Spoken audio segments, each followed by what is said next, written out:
अवनी तिच्या सासूला सविताताईंना म्हणाली, सासूबाई, माझ्या मुलीला खूप भूक लागली आहे. किचनमध्ये तर काहीच दिसत नाही. सगळं सामान कुठं गेलं? तिची सासू तोंड वाकडं करत म्हणाली, घरातले सगळं राशन संपलं आहे. मी काय माझ्या कपाटात लपवून ठेवलं आहे का? अवनी हैराण होऊन तिच्या सासूच्या तोंडाकडे बघायला लागली. अशा अडचणीच्या काळात सासूने मदत करायची पूर्णपणे बंद केली होती. तिच्या डोळ्यातून अश्रू वाहायला लागले. तिला काहीच कळत नव्हते की तापात फणफणत असलेल्या मुलीची काळजी कशी घ्यायची. मग ती तिच्या सासूला म्हणाली, सासूबाई, मग तुम्ही मला माझे ATM कार्ड तरी द्या. मी माझ्या मुलीसाठी बाहेरून काहीतरी विकत घेऊन येते आणि तिला दवाखान्यात पण घेऊन जायचं आहे. सविताताई म्हणाल्या, अगोदरच तुझा नवरा अमित दवाखान्यात ॲडमिट आहे. त्याच्या उपचारासाठी माहीत नाही किती पैसे खर्च होणार आहेत. तुझे ATM कार्ड मी तुला देणार नाही. तुला ते दिले तर तुझ्या नवऱ्याच्या उपचारासाठी लागणारे पैसे मी कुठून आणू? तू तुझ्या बापाला फोन करून बोलावून घे आणि तुझ्या माहेरी निघून जा. तिथे तुझ्या मुलीवर उपचार पण चांगले होतील. एकतर तुझा नवरा अगोदरच आजारी आहे. घरातले सगळे लोक टेन्शनमध्ये आहेत. त्याच्यासाठी सारखी पळापळ करायला लागते आणि तू तर तुझ्या मुलीला घेऊन घरातच बसले आहेस. तुला तर तुझ्या नवऱ्याची जरा पण काळजी नाही. सासूचं बोलणं ऐकून अवनी हळहळत म्हणाली, मी पण माझ्या नवऱ्याला बघायला तडफडत आहे. पण नेहाची तब्येत एवढी खराब आहे की मी तिला दवाखान्यात घेऊन अमितला बघायला कशी जाऊ? तुम्ही लोकांनी जरा नेहाकडे बघितलं तर मी पटकन जाऊन अमितला बघून येईन. तिची सासू म्हणाली, तुझे प्रॉब्लेम तुझे तू बघून घे. कुणी सांगितलं होते या अपशकुनीला जन्माला घालायला? जर हिच्या जागेवर माझा नातू असता तर मी त्याला प्रेमाने सांभाळले असते. सासूचे टोमणे ऐकून अवनी रडायला लागली. तिला काहीच कळत नव्हतं. इकडे मुलीचा ताप कमी होण्याऐवजी वाढतच होता. त्यामुळे तिने शेवटी तिच्या वडिलांना फोन केला. तिचे वडील म्हणाले, तू काळजी करू नकोस. मी तुझ्या भावाला तुला घेण्यासाठी पाठवून देतो. तू त्याच्यासोबत माहेरी ये, सगळं ठीक होईल. वडिलांनी समजावून सांगितल्यानंतर अवनीने हिंमत एकवटली. मुलीला लागणाऱ्या सगळ्या वस्तू बॅगेत भरल्या. तिचे कपडे, मुलीचे कपडे बॅगेत भरले आणि भावाची वाट बघायला लागली. एका तासाने तिचा भाऊ तिला घेण्यासाठी तिच्या सासरे आला. मग ती त्याच्यासोबत तिच्या माहेरी निघून गेली. माहेरी गेल्यानंतर अवनी तिच्या वडिलांसोबत मुलीला घेऊन दवाखान्यात गेली. डॉक्टरांनी तपासल्यानंतर सांगितले की तिला व्हायरल इन्फेक्शन झालं आहे. 1 आठवडा तिच्यावर उपचार चालले. 1 आठवड्यानंतर डॉक्टरांनी तिची औषधं बदलली. हळूहळू तिची तब्येत सुधारायला लागली. त्यामुळे तिला पण बरं वाटलं. अवनी रोज तिच्या सासरी फोन करून नवऱ्याची तब्येतीची चौकशी करत होती. पण घरातले कोणीही तिच्यासोबत व्यवस्थित बोलत नव्हते. अमित दवाखान्यात ॲडमिट होता. त्यामुळे फोन करून त्याला टेन्शन द्यायचं नव्हतं. नाहीतर मुलीच्या तब्येतीबद्दल ऐकून त्याने अजूनच टेन्शन घेतलं असतं. अमितला टायफॉईड झाला होता. त्यामुळे तो दवाखान्यात भरती झाला होता. जवळजवळ 2 आठवड्यानंतर नेहाची तब्येत पूर्णपणे बरी झाली. मग अवनी तिच्या भावाला म्हणाली की तिला आता सासरी परत सोडून ये. तिचा भाऊ तिला सासरी सोडून गेला. पण सासरे अंगणात पाऊल टाकताच तिला धक्काच बसला. कारण तिचा नवरा समोर पडवीत बसला होता. तिला बघताच तो रागात ओरडत म्हणाला, अवनी, तिथेच थांब. या घरात परत पाऊल ठेवायचं नाही.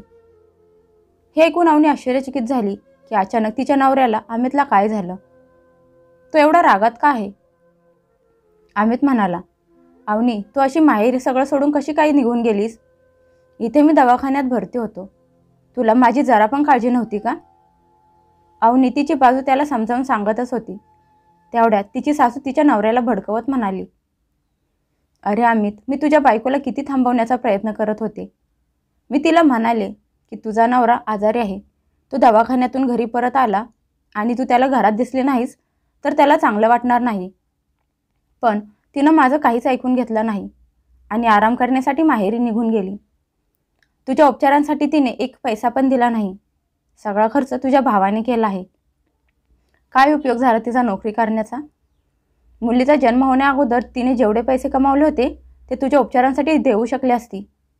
पण तिने तसं अजिबात केलं नाही आणि अशा कठीण काळात आम्हाला एकट्याला सोडून आरामात माहेरात जाऊन बसली. सासूचं खोटं बोलणं ऐकून अवनी अवाक झाली. तिने अमितला खूप समजावण्याचा प्रयत्न केला. पण अमित काहीच ऐकून घ्यायला तयार नव्हता. तो रागात तिला म्हणाला, निघून जा माझ्या घरातून कायमची. आणि तुझ्या माहेरी आरामात राहा. तुला माझी मुळीच काळजी नाही. माझ्या घरातल्यांना असं प्रॉब्लेममध्ये सोडून पळून गेलीस तर मग सुखाच्या दिवसात तरी मी तुला माझ्याजवळ काय म्हणून ठेवून घेऊ. अवनीच्या डोळ्यातून घळाघळ अश्रू यायला लागले. सासूने त्या दोघांमध्ये संशयांची जी भिंत उभी केली होती तिला तोडणं सगळ्यात अवघड होतं. ती भरल्या आवाजात म्हणाली, अमित, तुम्ही मला काय बोलायचं आहे ते एकदा ऐकून तरी घ्या. अमित म्हणाला, मला तुझं काहीच ऐकून घ्यायचं नाही. अवनीची सासू तिच्याजवळ आली आणि तिने अवनीला धक्के मारून घरातून हाकलून दिलं. अवनी रस्त्यावर मुलीला घेऊन उभी राहून एकटी रडत होती. तिने परत तिच्या भावाला फोन लावला आणि त्याला माघारी यायला सांगितलं. तिचा भाऊ थोड्या वेळात परत आला. अवनी त्याला म्हणाली, मला माहेरी परत घेऊन जा. तिचा भाऊ सुजित तिचं बोलणं ऐकून हैराण झाला आणि म्हणाला, काय झालं ताई, तू असं का बोलत आहेस. अवनी म्हणाली, अगोदर घरी चल, मी तुला सगळं सांगते. भावासोबत ती परत बाहेर आली. हॉलमध्ये तिचे आई वडील बसले होते. तिने रडत घडलेला सगळा प्रकार तिच्या माहेरच्या लोकांना सांगितला. तिचे बाबा म्हणाले, तू जावई बापूंना मेसेज करून सगळ्या गोष्टी का सांगत नाहीस. मग अवनीने खूप मोठा मेसेज टाईप करून नवऱ्याला पाठवला. इकडून रिप्लाय आला की तू खोटं बोलून मला माझ्या आईविरुद्ध भडकवण्याचा प्रयत्न करू नकोस.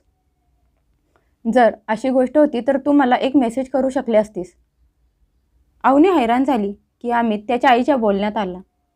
त्याने त्याच्या आईच्या खोटं बोलण्यावर विश्वास ठेवला. पण माझ्या खऱ्या बोलण्यावर त्याचा जरा पण विश्वास नव्हता. तिचे डोळे पाण्याने भरले. तिला पण खूप राग यायला लागला की अमितला त्याच्या बायकोवर विश्वास का नाही. ती उठून तिच्या खोलीत गेली आणि आतून दार बंद करून घेतले. त्या रात्री ती खूप रडली. तिने अमितवर मनापासून प्रेम केलं होतं. लग्नानंतर तिच्या सासूने वेगवेगळ्या प्रकारे तिला त्रास द्यायचा खूप प्रयत्न केला होता. दोघा नवरा बायकोंमध्ये दुरावा निर्माण करण्याचा प्रयत्न करत होती. पण अवनी कायम नवऱ्यासोबत खंबीरपणे उभी होती. अमित कितीतरी वेळा नवरा होण्याची कर्तव्य नीट पार पाडू शकत नव्हता, कारण त्याच्या आईला वाईट वाटू नये. या गोष्टीवरून पण कधी अवनी तिच्या नवऱ्याला काहीच बोलत नव्हती, कधी त्याच्याशी भांडण करत नव्हती. ती विचार करायची, जर मी प्रेमाने त्याच्यासोबत राहिले तर आमचं नातं खूप मजबूत बनेल. पण आज सासूमुळे त्यांचं नातं ठिसूळ व्हायला लागलं होतं. इकडे अमित स्वतःच्याच रागात होता की त्याची बायको त्याला आजारपणा सोडून माहेरी कशी काय निघून गेली. हळूहळू अवनी रडून झाल्यानंतर शांत झाली. मग तिचं डोकं पण शांत झालं. ती विचार करायला लागली की माझ्याजवळ पण खूप पुरावे आहेत ज्यामुळे मी स्वतःला निर्दोष करू शकते. दुसऱ्या दिवशी तिने मुलीच्या दवाखान्याची फाईल घेतली. तिच्या बँकेचे स्टेटमेंट घेतले. त्या सगळ्यांचे फोटो काढून अमितच्या फोनवर पाठवले आणि त्याखाली मेसेज टाईप करून पाठवत म्हणाली, हे बघा, नेहाची तब्येत किती खराब होती. अशा वेळेस तुमच्या आईने माझं ATM कार्ड पण त्यांच्याजवळ ठेवून घेतलं होतं. तुम्हीच बघा, तुमच्या दवाखान्याचा खर्च भागवण्यासाठी आठवडाभरापूर्वी पैसे काढले होते आणि बिल भागवलं होतं. ते पैसे मी काढले नाहीत. ते ATM दवाखान्याच्या बाजूलाच आहे, त्यातून पैसे काढले आहेत. हे सगळे पुरावे बघून अमितचे डोकं फिरलं. त्याला सगळ्या गोष्टी समजायला लागल्या. त्याला कळून चुकलं की त्याच्या घरातले लोक जाणून बुजून त्या दोघांचे नाते तोडण्याचा प्रयत्न करत आहेत. त्याच्या दादा वहिनींनी पण त्याला खरं सांगितलं नाही. तो डोकं पकडून खाली बसला. त्याला खूप राग येत होता की त्याच्या आईनं असं का केलं. तो त्याच्या आईला प्रश्न विचारण्यासाठी त्यांच्या खोलीकडे निघाला होता. आईच्या खोलीजवळ पोहोचताच आतून येणारा आवाज ऐकून तो तिथेच थांबला. आईच्या खोलीत त्याचे दादा वहिनी पण बसले होते. त्याची आई त्यांना बोलत होती की तुझ्या वडिलांनी त्या गरीब घरातल्या पोरीला सून करून आणून माझ्या डोक्यावर बसवून ठेवलं आहे. पण मी त्या दोघांच्या नात्यात फूट पाडून माझ्या मुलाचं दुसरं लग्न माझ्या पसंतीच्या मुलीशी लावून देणार आहे. त्याची वहिनी म्हणाली, आई, माझ्या नात्यात एक मुलगी आहे.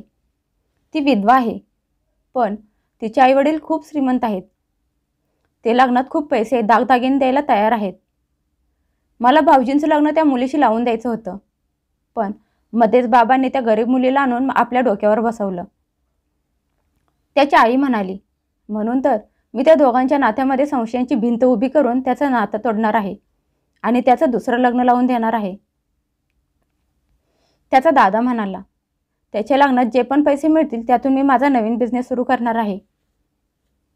हे ऐकून अमित हैराण होता की त्याच्या घरातल्या लोकांच्या स्वार्थापुढे त्यांना अमितची जरा पण काळजी नव्हती. त्याच्या डोळ्यातून पाणी यायला लागलं. त्याने मनाशी पक्क ठरवलं होतं की आता त्याला पुढे काय करायचं आहे. त्याला आता कोणाशी काहीही बोलायचं नव्हतं. तो सरळ त्याच्या खोलीत गेला. त्याने त्याच्या मित्राच्या मदतीने आठवड्यातच एक खोली भाड्याने घेतली. त्यानंतर त्याने त्याचं आणि त्याच्या बायकोचं सगळं सामान पॅक केलं आणि गाडी बोलावून त्यात ते सामान भरायला सुरुवात केली. ते बघून त्याची आई म्हणाली, "अरे अमित, तू हे सगळं सामान गाडीत का भरत आहेस? कुठे निघाला आहेस का?" अमित म्हणाला, "आई, आता मला समजलं आहे की तू माझ्या बायकोला का पसंत करत नाहीस आणि आमच्या दोघांना वेगळं करण्याचा प्रयत्न करत आहेस. पण असं कधीच होणार नाही. माझं अवनीवर खूप प्रेम आहे. मला माझी बायको आणि मुलगी दोघेही माझ्या आयुष्यात हवे आहेत. म्हणून मी या घरातून बाहेर राहण्याचा निर्णय घेतला आहे. तू राहा तुझ्या आवडत्या मुलासोबत आणि सुनेसोबत." त्याचं बोलणं ऐकून त्याची आई रागात फणफणत म्हणाली, "तू या घरापासून वेगळा होण्याचा विचार पण कसा करू शकतोस? लक्षात ठेव, जर तू या घरातून निघून गेलास तर तुला माझ्या प्रॉपर्टीमधला जरा पण हिस्सा मिळणार नाही." अमित म्हणाला, "आई, मला तर फक्त तुझ्या प्रेमात वाटणे हवे होती. तू कसली आई आहेस जी स्वतःच्या मुलाला आनंदात पण बघू शकत नाहीस? तुला तर फक्त पैसा हवा आहे. असं समजून जा की माझा हिस्सा माझ्या बायकोने दिलेला हुंडा आहे जो तू ठेवून घेतला आहेस." असं म्हणत दुःखी मनाने तो निघून गेला, त्याच्या बायको आणि मुलीसोबत त्याच्या नवीन आयुष्याची सुरुवात करायला. तुम्हाला काय वाटतं की अमितने घरापासून वेगळं राहण्याचा जो निर्णय घेतला होता तो योग्य होता का अयोग्य? नक्की सांगा.